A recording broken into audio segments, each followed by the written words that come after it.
Bonjour à tous et bienvenue sur Piston et Savon. La voiture a été polichée, il est temps de la cirer.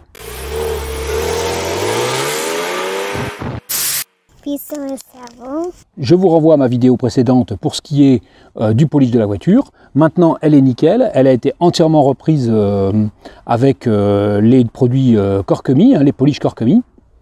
Et donc maintenant, il m'a fallu choisir quelle cire j'allais mettre. J'ai beaucoup hésité, mais finalement, j'ai décidé d'essayer la Grafen Infused Max Wax de chez Turtle Wax. Pourquoi? Parce que c'est une cire Grafen, que je n'ai jamais essayé de cire Grafen sur la Z4, que c'est une cire qui se passe au pad, machine ou à la main. La procédure est assez simple, on va étaler le produit avec le pad, ensuite on va l'essuyer avec une première microfibre, après avoir attendu 2-3 minutes, et on finira avec une seconde microfibre pour enlever tous les résidus éventuels qu'il pourrait y avoir. Alors j'ai finalement opté pour un pad super soft et non pas soft, parce que je pense que c'est encore mieux. Et bien sûr le tabouret, c'est indispensable, là. Je dois dire que maintenant que j'ai acheté ça, je pense que je m'en passerai pas, et je me demande comment j'ai fait ça. Là c'est vraiment liquide, je ne sais pas trop ce que ça va donner. Alors je vais étaler rapidement un. Mais après, je vais tourner à 3, c'est pas rapide, il faut être lent pour faire ce genre de travail.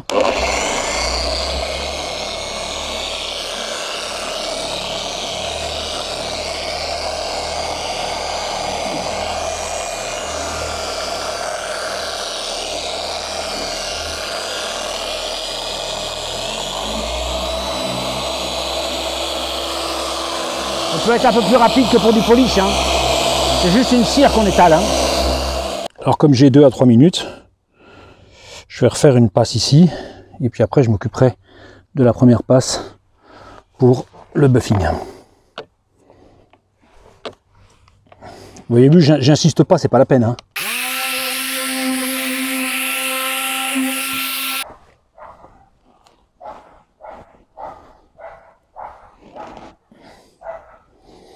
Alors le problème c'est de savoir si on est sec ou pas. Surtout quand on a une nouvelle cire, la température joue aussi sur le temps de séchage, donc c'est compliqué. Je pense que je suis un peu juste là. Alors c'est censé donner de la brillance, de la profondeur de couleur. C'est censé être plus cirant et joli que la cire Grafen qu'on a essayé en spray, qui est plus protection seulement. En tout cas, c'est ce que j'ai trouvé quand je l'ai passé. Bon, l'aspect est bon. Bien entendu, comme toutes les cires, il faut beaucoup de temps pour savoir si c'est bien ou pas, parce qu'il faut attendre de voir dans le temps qu'est-ce que ça donne. Mais là, moi, je trouve que voilà, elle s'enlève bien. Je prends mon temps, vous remarquez. Voilà, il n'y a aucun résidu. C'est très bien, c'est très facile à passer. Faut faire attention, parce qu'il ne faut pas mettre de poussière dessus. Oui, c'est très liquide. Il faut bien fermer à chaque fois, parce que si ça tombe, vous en mettez partout. C'est ce qui m'est arrivé, bien sûr. Je suis pas tout à fait sec. Voilà, il faut bien attendre le temps de séchage qui va bien. Et ça se fait tout seul. Donc si vous voulez une cire qui n'a pas de temps de séchage, c'est pas la bonne. Prenez plutôt celle en spray. Si vous avez une très belle voiture, que vous voulez faire ça bien, que vous avez un peu de temps, ça me semble être pas mal du tout. Ça, ah non, c'est un rayon de soleil. Voilà, je me demandais ce que c'était, mais c'est un rayon de soleil avec le rétro. Allez, on continue et puis on se retrouve dès que c'est fini. Alors mes conseils, pendant que ça sèche, là, ce petit panneau, d'abord vous utilisez beaucoup de microfibre, parce que microfibre a fini par se charger, ça devient difficile à buffer, donc n'hésitez pas à changer de microfibre. Ensuite j'utilise finalement un tout petit pad pour faire les recoins, parce que j'ai des recoins autour de la plaque, le diffuseur arrière, etc. Il faut y aller fin, donc j'utilise un petit pad. C'est très liquide comme produit, donc l'inconvénient c'est que vous risquez d'en mettre partout, il faut bien fermer le truc à chaque fois. Et le deuxième inconvénient c'est que vous risquez d'en mettre trop. Et si vous en mettez trop, après ça va être compliqué à buffer, donc faites attention de ne pas en mettre de trop. Et je travaille vraiment par petites surfaces, plus petites que ce que j'ai fait jusqu'à présent avec d'autres cires. Parce que c'est plus délicat en termes de temps de séchage, c'est tout. C'est pas difficile à passer, au contraire, c'est très facile à passer. Mais il y a un temps de séchage qui est un peu long, et puis surtout qu'il faut bien respecter. Et donc je préfère faire par petits panneaux.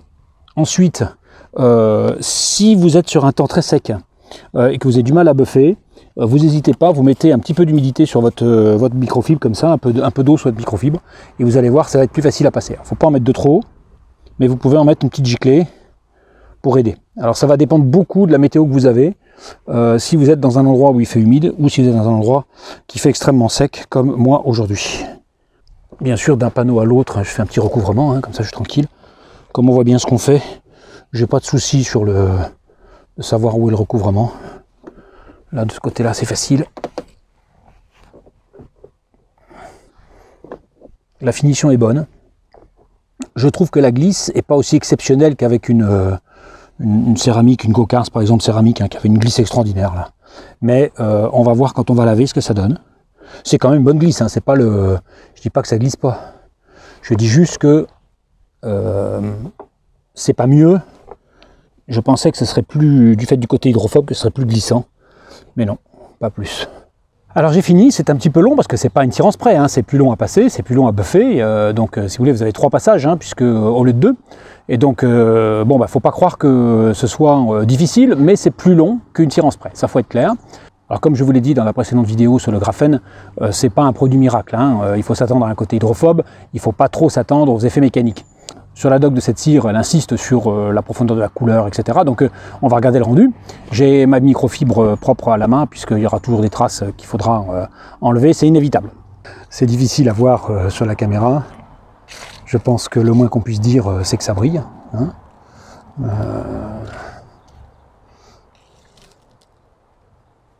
La couleur est magnifique, hein, je trouve qu'elle ressort très très bien, donc ça c'est vraiment une réalité, c'est que ça fait ressortir la couleur. Vous avez une espèce de bleu nuit un peu particulier, qui au soleil, voilà c'est bien, qui au soleil donne quelque chose de très joli et puis de très changeant comme couleur, là moi j'aime bien.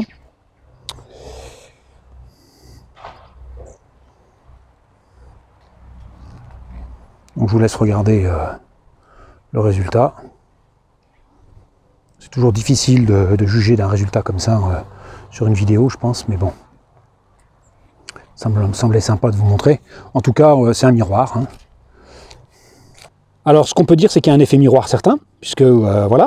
Ce qu'on peut dire, c'est que j'ai aucune idée de la tenue dans le temps de cette cire au graphène. J'espère que c'est vraiment long, sinon ça n'a pas d'intérêt. Je vous mets le prix et le lien dans la description. Bien entendu, on refera d'autres vidéos puisqu'il faut voir ce que ça donne. Et je vous ai dit, je ne crois pas à l'effet mécanique, mais par contre, l'effet hydrophobe doit être marquant et doit permettre une protection de longue durée. Je vous remercie d'avoir suivi cet épisode de Piston et Savon et je vous dis à bientôt pour une nouvelle vidéo.